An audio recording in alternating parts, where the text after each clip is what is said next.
Offers. Now, what exactly are offers? What's the importance of them? How can you use them to build a great business in the world of reselling? Now, to get started with, why are offers important? So, offers are essentially a way of the customer dictating the market price a little bit while you also retaining a little bit of control. Now, to get started, the importance of offers. So, increased customer engagement. That's one of the ways that offers can really benefit you and benefit your business. So, offers are a way of the customer interacting with you, interacting with the price, etc. And again, this is really important, and this is a great way of the price being dictated and allowing you to have a little bit of buffer room and allowing you to ride the market prices a little bit. So again, increased customer engagement, more interactions lead to higher sales, higher increases, increased chances of closing the sale. Now, if you allow offers, for example, on eBay, you can allow offers on most platforms. In fact, Vinted, it's automatically you're allowed offers, or buyers are allowed to give offers. Now, make sure that you always leave offers on regardless. Now, the reason why we say this is because offers allow a way of the buyer interacting with you. And as I said, increased interaction leads to higher sales. Again, flexibility. If you are flexible as a seller and you are inviting the customer to engage with you, to interact with you, this allows for more flexibility, which again will lead to more deals closing. Now, yes, this may not be at the higher price that you intended. However, you are putting the price there.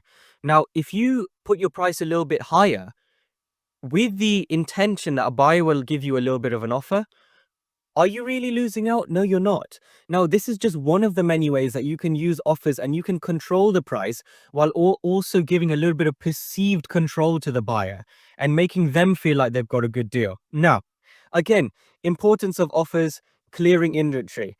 It helps move slow stock. Again, mentioned in the last lesson. It allows you to move stock out if it's out of season, get that cleared inventory out so you can get some more good quality, better quality stock in. And this is applicable to whatever niche you are in. If you don't know what a niche is, refer back to our niche lesson and jog your memory a little bit on that. Okay, offers build a bit of customer loyalty.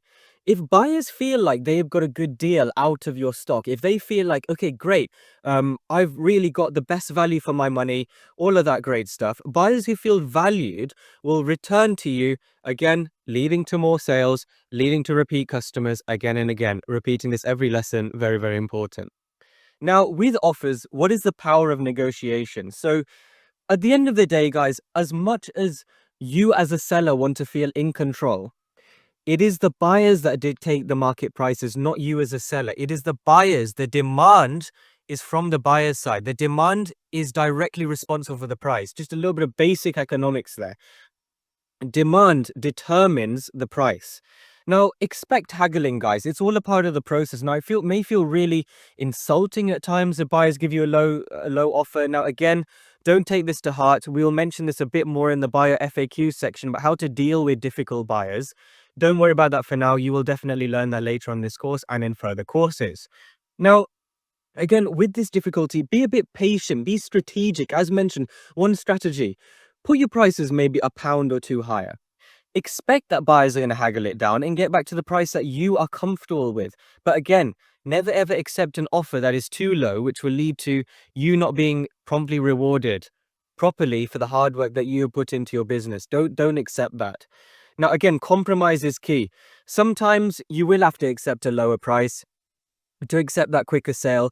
Again, that expertise comes with you building your business over time, having more of a expertise within your business, within your niche, and knowing that, okay, is this price realistic, or is it better for me to accept the lower price and get that stock out of the door so I can get some better, high quality, more profitable stock in? This just comes with business and just comes with experience.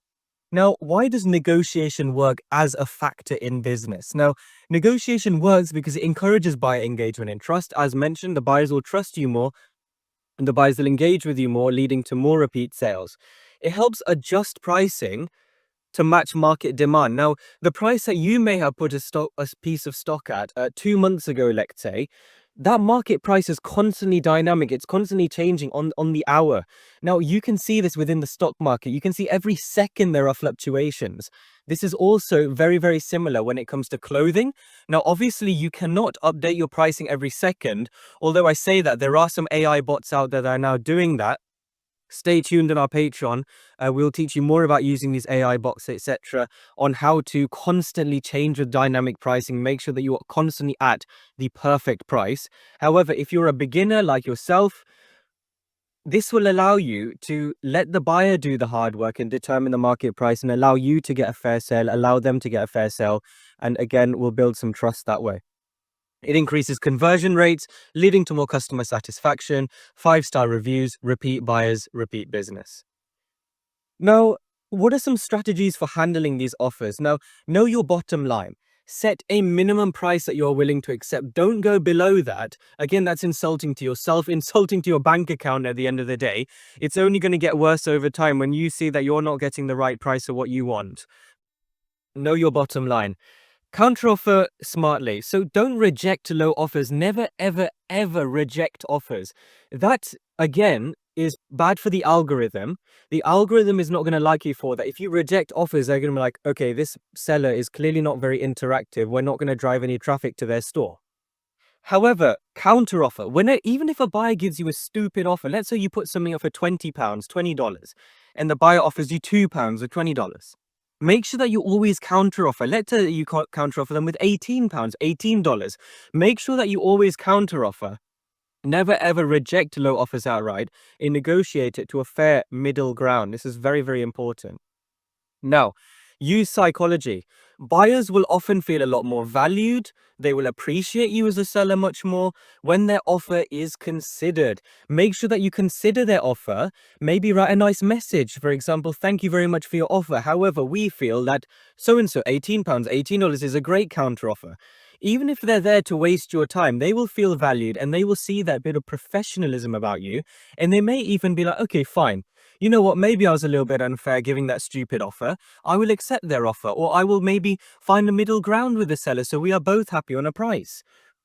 And again, with that comes professionalism. Stay professional, even on lowball offers. Keep responses courteous. Don't start shouting at them. Don't call them stupid, all of that kind of stuff.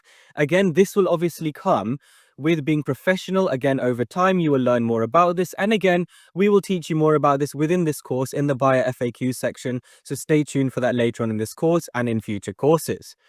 So in terms of final thoughts about this, so negotiation, it's a standard. It will be absolutely everywhere and wherever you come. Wherever part of business you're in, negotiation, haggling, it's an age-old practice. Thousands of years humans have been doing this. It's just a way of the buyer and seller coming together to find a fair price. Again, flexibility helps maximize sales, whatever price that you're willing to accept to it, and it helps clear inventory as well. Now, again, haggling, it balances fair pricing, quick sales, and this leads to long-term success. Despite the fact that you may have got the sale for a couple of pounds lower, if that is within your range of profit, if you're happy to accept that lower profit to get the quicker sale, this will lead to a balance. This will lead to more sales, higher sell-through rate, higher cash flow, getting more stock in, all of that good stuff. Now, throughout this course, we're going to expand a little bit more about how to negotiate effectively, especially when it comes to conversing with buyers, making sure that both of you are happy and ensuring that you maintain your professionalism. Again, we'll speak more about this in the customer service module coming up later on in this course. And again, we will speak about this more in later courses. Now, you've mastered a little bit of offers. You've got a bit of an introduction to offers. Now, in the next module, next lesson, we're going to speak a bit more about buy it now versus auctions. Now, this is a very eBay-esque part of business. However, as eBay is very, very big still in the marketplace, and understandably, other platforms will try and copy eBay, and people are all blending together. These markets, these platforms are becoming very homogenous. We will talk more about that. So if you're interested in that, we will see you in the next lesson.